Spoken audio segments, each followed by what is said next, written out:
Hi hello எல்லாருக்கும் வணக்கம். Welcome back to our channel.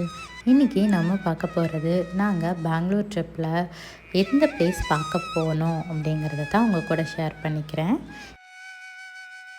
இன்றைக்கி நம்ம பார்க்க போகிறது பெங்களூர்லேயே ரொம்பவே பெரிய சிவன் சிலையான சிவோகம் டெம்பிளுக்கு தான் நம்ம இன்றைக்கி வந்திருக்கோம். சிவ மந்திர் அப்படிங்கிற இந்த கோவில் வந்துட்டு பிப்ரவரி மாதம் 1995 உருவானது. இந்த சிவன் சிலையை காஷிநாத் அப்படிங்கிறவர் வந்துட்டு வடிவமைச்சிருக்கிறாரு. சிருங்கேரி சங்கராச்சாரியாரால் இந்த சிவன் சிலை பிப்ரவரி மாதம் 27 1995 இதை வந்துட்டு பிரதிஷ்டை செய்கிறாங்க. இந்த கோவிலில் சில சிறப்பம்சங்கள் இருக்குது. அதில் ஒன்றுட்டு ஒரு பவுல் ஆஃப் ருத்ராட்சம் கொடுத்துருவாங்க. அங்கே லைனாக பவுல் வச்சுருப்பாங்க. அதில் ஒரு ருத்ராட்சம் நீங்கள் போட்டுகிட்டே வர மாதிரி வச்சுருப்பாங்க. கோவிலில் என்ட்ரன்ஸுக்கு 150 ருபீஸ் வந்துட்டு சார்ஜ் பண்ணுவாங்க. இந்த கயிறு கட்டுறது, இந்த கயிறு வந்துட்டு நம்மளோட கெட்ட விஷயங்கள் எல்லாத்தையுமே இந்த கயிறில் இங்கேயே கட்டி இங்கேயே விட்டுட்டு போயிருங்க அப்படிங்கிற மாதிரி எழுதியிருப்பாங்க. அது ரொம்பவே வந்துட்டு நல்லா இருந்துச்சு. அதுக்கப்புறம் வந்துட்டு இங்கே சிவனுக்கு நீங்களே பாலபிஷேகம் பண்ணுற மாதிரி ஒரு சின்ன இடம் மாதிரி வச்சுருப்பாங்க. இந்த மாதிரி சின்ன சின்ன சிறப்பம்சங்கள் வந்துட்டு அங்கே இருக்குது. பெங்களூரில் ஒன் டே ட்ரிப்பாக வேறு எங்கெங்கெல்லாம் போகலாம் அப்படிங்கிற வீடியோ நம்ம சேனலில் ஆல்ரெடி இருக்குது. நான் அதை கார்ட்லேயும் கீழே டிஸ்கிரிப்ஷன்லேயும் கொடுத்துருக்குறேன். வேணுங்கிறவங்க செக் பண்ணி பாருங்கள்.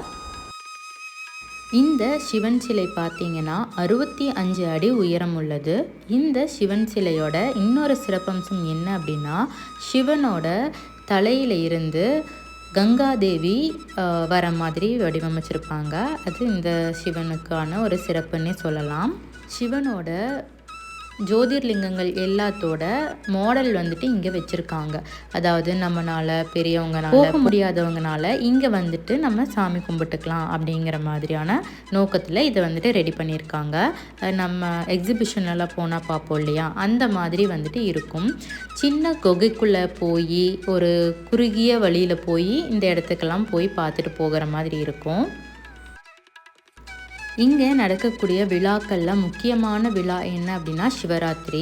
மகா சிவராத்திரி அன்னைக்கு இந்த கோவிலில் பகலில் ராத்திரியில் இந்த 2 வேளையிலையுமே சிறப்பு அபிஷேக ஆராதனைகள் எல்லாமே நடைபெறும். லேசர் ஷோ மூலமாக உங்களுக்கு வந்துட்டு லைட்டிங்ஸ் எல்லாமே ரெடி பண்ணுவாங்க அந்த டைமில். இங்கே சிவன் சிலை மட்டும் இல்லாமல் 32 அடி உயரத்தில் விநாயகரோட சிலையும் இருக்குது. இந்த கோவில் வந்துட்டு பார்க்குறதுக்கு ட்ரெடிஷ்னலான ஒரு கோவில் அப்படிங்கிற மாதிரியான லுக் இருக்காது. இது வந்துட்டு இந்த கோவில் உருவானதுக்கு இந்த கோயில் இருக்கிற வருமானத்தை எதுக்கு யூஸ் பண்ணுறாங்க அப்படின்னு பார்த்தோம்னா, இந்த வீடு இல்லாத பீப்புள் எல்லாம் இருப்பாங்க இல்லையா, அவங்களுக்கெல்லாம் வந்துட்டு ஹெல்ப் பண்ணுறதுக்காக இந்த காசை வந்துட்டு அவங்க யூஸ் பண்ணுறதா சொல்கிறாங்க. நம்ம வாங்குகிற அந்த 150 ரூபா டோக்கன்லேயே பூஜை செய்கிறதுக்கான பொருட்களான ஒரு 2 ஊதுபத்தி, அதுக்கப்புறம் நெய் தீபம் இதெல்லாமே வந்துட்டு கொடுப்பாங்க. பாலபிஷேகம் இதெல்லாமே வந்துட்டு இதிலே ஆட் ஆயிரும். அதுக்கப்புறம் பார்த்திங்கன்னா இங்கே வந்துட்டு மிராக்கிள் காயின் அப்படின்னு சொல்லி ஒரு இடம் வச்சுருக்காங்க. அங்கே வந்துட்டு நீங்கள் காயின் தூக்கி போட்டு சிவன்கிட்ட வேண்டிக்கலாம்.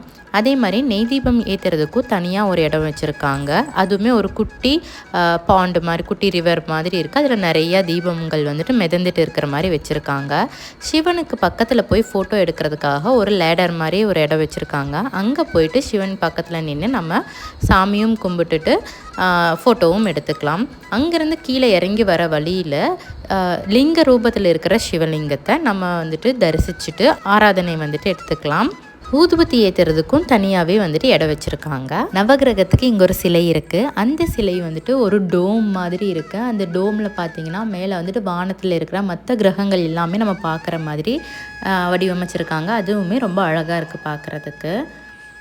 இங்கேருந்து நம்ம அப்படியே ரிட்டன் வெளியில் வந்துடலாம். வெளியில் வரும்போது உங்களுக்கு நிறையா கடைகள், ஸ்நாக்ஸ் கடையெல்லாம் வச்சுருக்காங்க. குட்டி குட்டி திங்ஸ் எல்லாம் வந்துட்டு நீங்கள் வேணுன்னா வாங்கிக்கலாம் அப்படிங்கிற மாதிரி கடையெல்லாம் இருக்குது.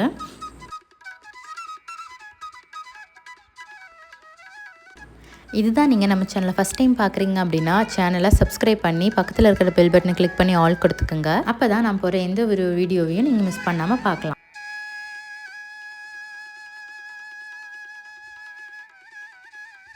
ஓகே, உங்கள் எல்லாரையுமே இன்னொரு வீடியோவில் வந்து பார்க்குறேன். அது வரைக்கும் பாய்.